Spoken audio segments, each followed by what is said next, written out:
Ano ba? Isang cook po, tapos dalawang chicken cubes po. Chicken cube. Opo.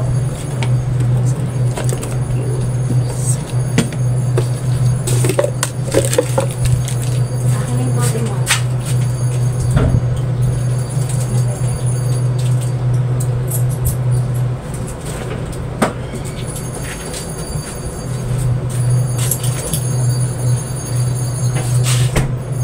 Bali, 29.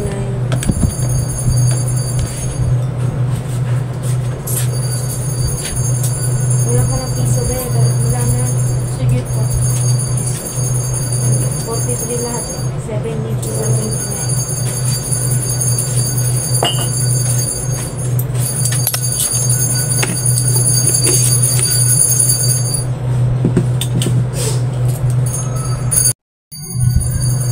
Hello guys, magandang araw. Welcome po sa ating channel. So, ayun, pasensya na. Magsimula na sana ako mag-vlog ay may bumili ng mga kasalo. So, for today's video guys, gusto ko lang i-share sa inyo yung pag-usapan lang natin, mag-yaw lang yung tindera.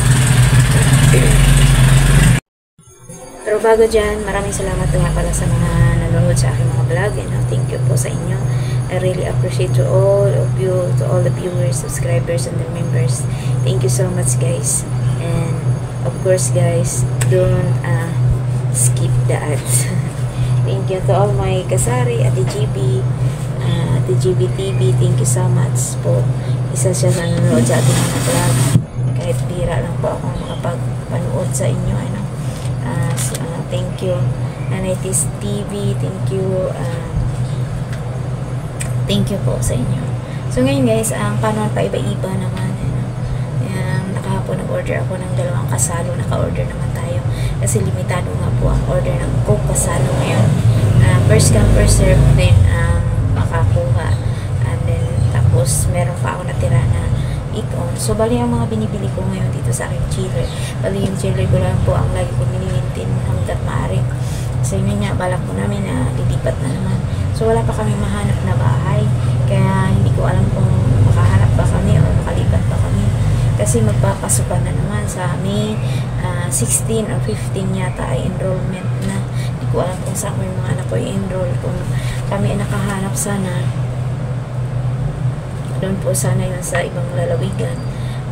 Doon na kami doon na sila mag-aral. Kaso hindi po nakuha namin yung bahay. So ngayong May, naghanap-hanap pa kami. Wala pa kaming mahanap. Saka hindi po basta-basta no? Tapos pag naglipat ka, mahal po rin. Bawa, 1 month deposit, 2 month advance. Yan, kaya ng mga kasari. So, just pag naglipat pa, kailangan ng pera. Ayun, mga kasari. So, dito naman, okay na sana dito. Kasi ang problema, tubig naman. Grabe po ang tubig dito. Pahirapan. So, teka lang, may bili. Ay!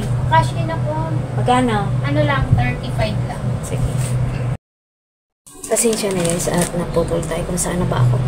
So, yun po yung mga rason kung bakit tayo ay hindi na po ako ganong namili. Kasi nga, pag namili ako, yun po yung mga plano kong natuloy kami this last week or first week ng May. So, kaya yan po mga kasari.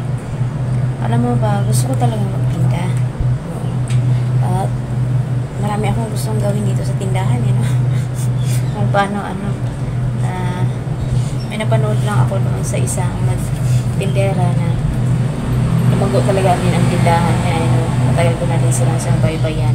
Siya lang ngayon, siya na lang talagang mag-isa na tatagawin siya lang nagbabantay, nagdi-display, yun, tapos may tumauman saglit na, pero hindi talaga as in na may tumulong. Kaya mas mabuti na din ako na tinutulungan ako ng anak ko pag nagdi-display, ganun, pag walang pasok, nautusan ko talaga siya. Tapos minsan, pag gusto kong ma-idlit, yan, merong magtulong.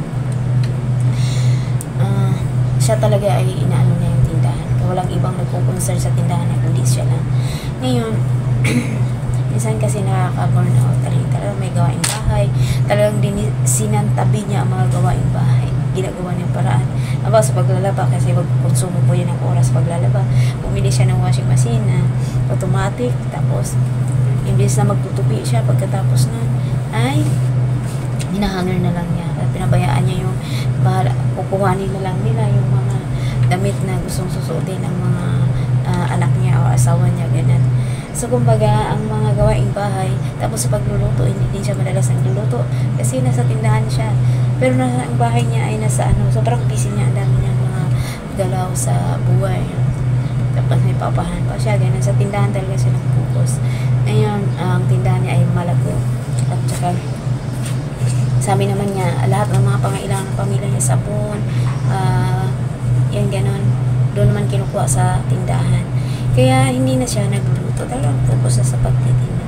Nakita ko talaga yung sobrang effort niya. Ang dami niya, halos lahat nasa tindahan niya.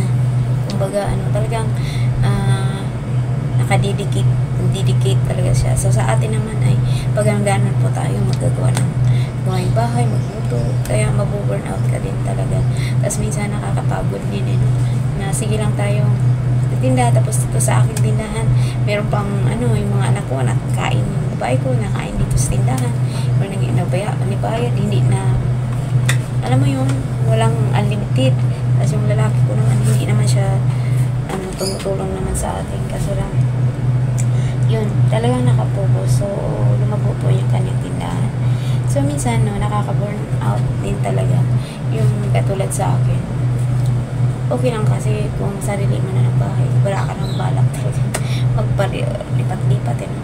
Pero tayo, yun po yung case natin. Pero ganun pa man, tuloy pa rin ang ating pagtitinda. Kasi hindi po ako nawawala ng pag-asa na sa pagtitinda tayo. Baka doon po yung chance natin. Magkaroon ng sariling bahay, sariling sasakyan, na libreng mangarap, kaya pangarapin na natin ang malaki, no? Makatapos yung mga anak ko dahil sa pagtitinda. So, ngayon, siyempre sa pagtitinda, meron talagang mga trials, challenges sa buhay, kaya kailangan mo ma-overcome yun. Kaya kagaya sa akin, titinda, tapos hindi ko alam ngayon, katulad yung bibili. Sayang po yung mga customer na lilipat po sila, wala na silang pabili dito. Kasi nga, yun, mahirap po pag magtinda ka pa ba o hindi na. Tapos nung naghanap kami ng bahay, siyempre, hindi ko pa alam kung yung lilipatan din namin. Yung lilipatan namin mukhang ayaw magtindahan. So, alam mo yun, yun. Pero ganun pa man, sige lang. Kaya hanggat maaari, hindi mo na ako nag-order o namili ng mga paninda. Kasi kumbaga, balak ko, inuubos ko na nga lang. Yun, mga kasari. So, mahirap po talaga pag wala tayong wisdom analysis na galing sa Lord. Kaya, talagang hihingi ko po yun na pero kalooban niya talaga ang maganap. Hindi ko kalooban. Medyo mahirap. Baka hindi po sa akin yung pagtitinda. Minsan sa umaga, napapagod na din ako. Gising ng umaga, sakit ng katawan mo, napagod ka na. Pero sa ngayon, ito muna yung aking tindahan. Nagtitinda ng pailan-ilan. So, yun, pag naubos ang itlog, naubos ang surprise kasi kuryente. Ang mahal po ng kuryente namin ngayon, grabe. Parang panghulog na ng bahay, pero walang magagawa kasi yun nga, so ayan lang. Kaya sa mga may tindahan kayo na sarili yung bahay, tapos nakapagsimula na kayo, talagang ang i-develop nyo na lang ay yung paglago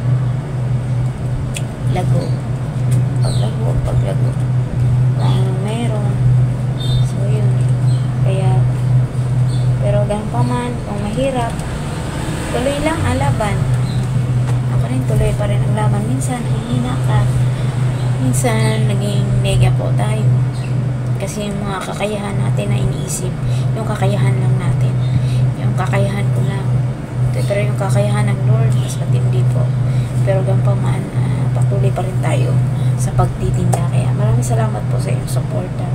Sis Praise Pardelio, ano man po ang mga pinakaharap mo. Lord, mapagtagumpayan mo na kasama ko, Lord. Lahat tayo mapagtagumpayan na kasama magabag tayo sa ating mga gusto mangyari, gusto natin mga desisyon. Yun, hindi po kasi talaga maganda.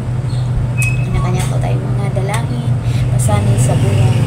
Pero yung paman isa lang po ang ating tatawagin, kundi ang Lord. Kaya, yun, tuloy lang hanggat kaya. Pag napagod, nagpahinga.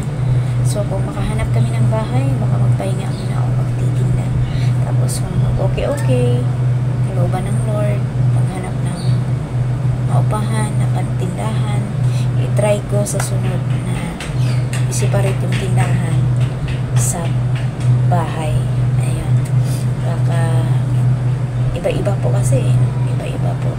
So, ayan lang guys. Maraming salamat po sa inyo. And thank you po sa inyong lahat sa pag-suporta sa aking channel. Thank you. God bless po sa inyo to all members, subscribers, and viewers. So, hanggang sa muli. See you in my next vlog and God bless. Bye-bye. And guys, please support also our channel, Linis Cat in the Philippines. Bira po kami nakapag-upload. Kasi sobrang init kaya nahirapan ni Sis Cat. At yung aming yun, buhay-buhay ba, hindi kami makalabas. Sobrang init. So, ayan, thank you and God bless po everyone.